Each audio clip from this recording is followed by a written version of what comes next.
Then you're going to go to the body, which is the second paragraph. You need to make sure you indent each one.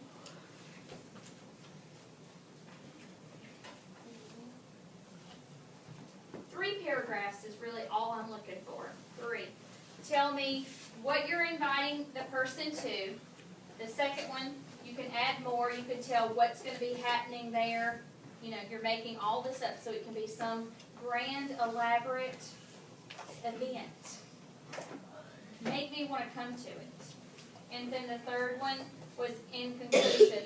Sum it up. She was telling them again, I would really like for you to come to the grade 11 event. Wouldn't you like to raise money? That's what she was telling them. Would you not like to be part of raising money? That's what she was saying to them. Remember in your persuasive speeches I told you have that attention-getting opening statement? You want to kind of have that again at the bottom of your letter. You want to have something that's going to grab their attention and make them want to come to your event.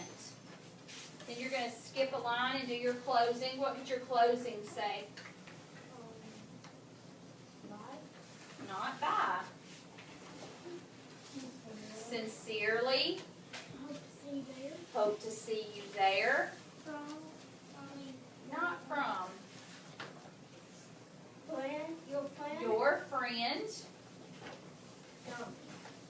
Love. Okay. And then you'll put a comma, another important comma, and then you'll sign your name underneath there. Okay? Now, listen. Everything's hard to you. Do you complain about everything? Not all the time. Shh. Keep your comments to yourself. Something that's important. All of this, you might want to draw a line. That all needs to be lined up together. Wherever you start the address, everything under it needs to be lined up. And then down here, really, your closing and all of that should all be lined up as close as you can get it. See how it is up here? Okay, so I'm going to give you a few minutes till the others get back from strings to be thinking about your letter. Okay, not your letter, your invitation. We're going to have these due on Friday. Well, we have to read them out loud. Only people who do want to share. Ms. Spartak, are we supposed to write down the address of where we're going to have it, or the place where the people live? It's actually, okay. We're changing theirs up a little bit. You're going to want to tell where your party's being held in your letter. And down at the bottom, you know how down at the bottom she gave directions? You could just make up some directions if you want to. No. Unless you just want to. You're just making this up. Finally, you get to use your imagination. What are you writing, Austin? Okay, well here's my problem with this. All of this has to be on the line. Can I see yours? Address, city, state, date. I told you to skip down. You just start your paragraph here, another paragraph there. Okay. Okay. Be thinking about what your event could be. And giving me some details. You can rough draft right now.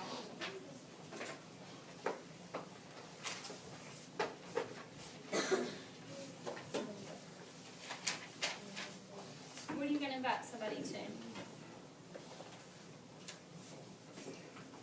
What are you thinking? Well, right now I haven't come up with anything yet.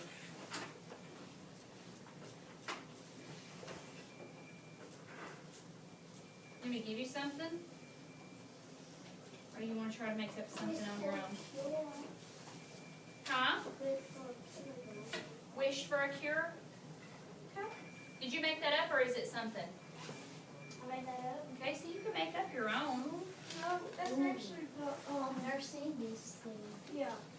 That's race for a cure, isn't it? No, Or is it a wish for a cure? I thought that was it, right? No. Wish. And I didn't wish for The address is gonna take up 2 lines.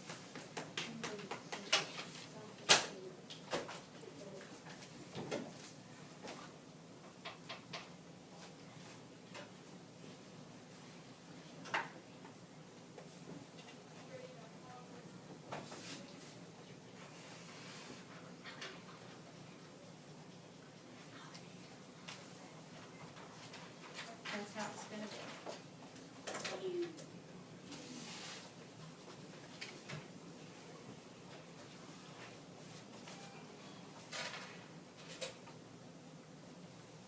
Wait, am I supposed to write 2 addresses?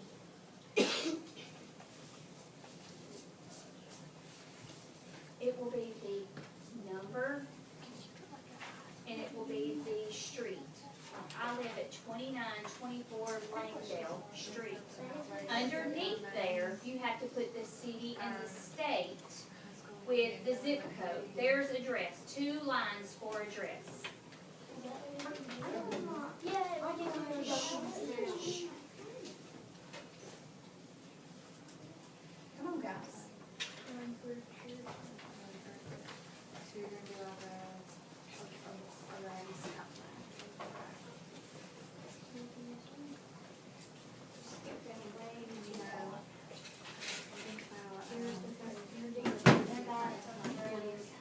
What kind of cure are they? The back. The back. Secure for. Think about those videos you watched this morning. Run for a cure. Run would be capitalized, cure would be capitalized, because if that's the name of your event, you have to capitalize it.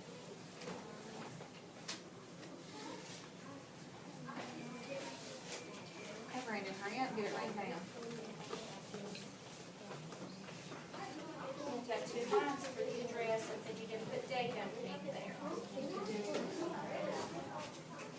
Guys, have y'all ever written an address before? No. Yeah. I am like just flabbergasted that y'all don't understand what writing somebody's address means. I've never wrote You've never written an address, ever? Not even your own? That's gonna be part of your homework tonight. I need you to bring me your home address. I need, shut your mouth. If you don't know your You have it address, written who can you ask? Where do you You live? need to raise your hand. Raise your hand. know if my dad knows the address. Are you kidding me?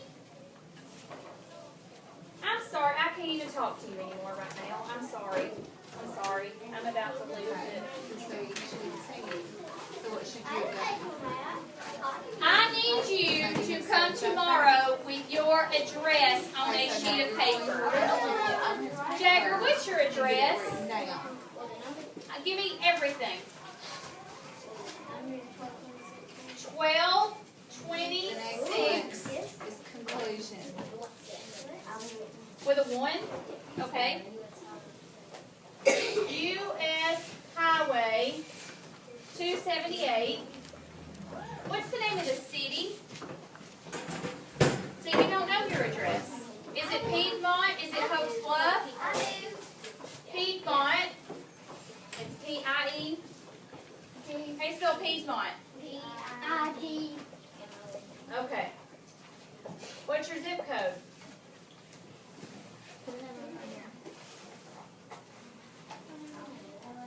Then you don't know your address.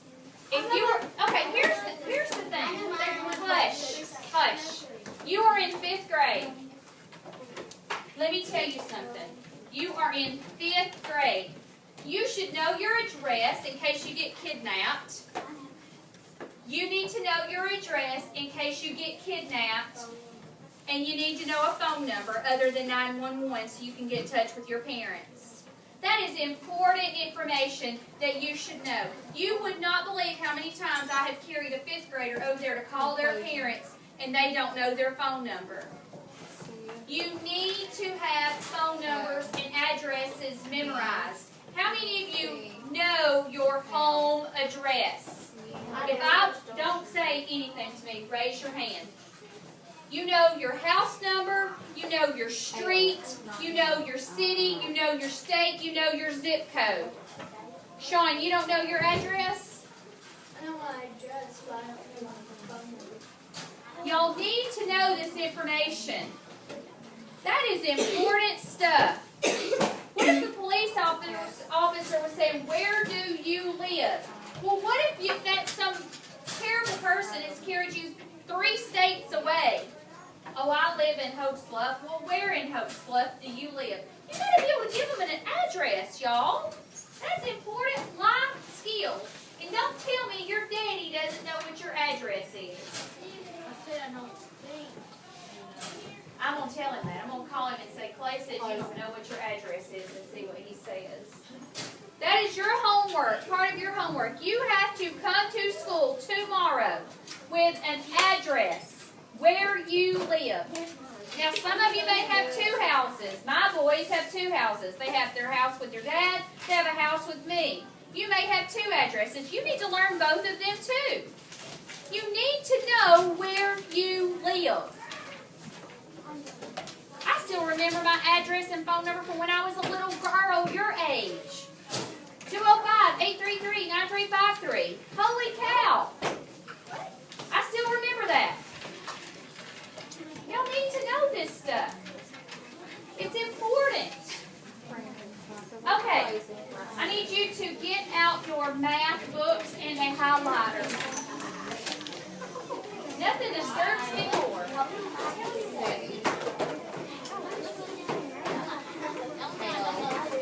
You know where you live?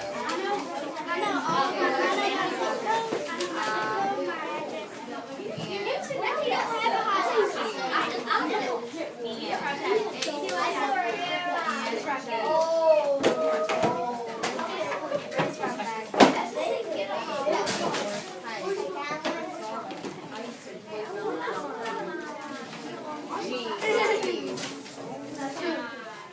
I don't want you to know home phone numbers. Your parents have cell phone numbers. Your parents have their cell phones on them all the time. You need to know those numbers. I'm telling you, what if you had a split second, the phone you're calling from doesn't call 911, you can only call somebody, and you are in dire need to get in touch with your parents. How are you going to get in touch with them if you don't know their phone number? Don't be smart. You can't look it up in the phone book when it's a cell phone number. It is important that you know your parents' numbers. It's important. You don't have contacts. You're given a phone and they said you can only dial one number and it has to be right now and it can't be 911. What number would you call? What is your important number? But you got to know it. That's my point. You have to know phone numbers.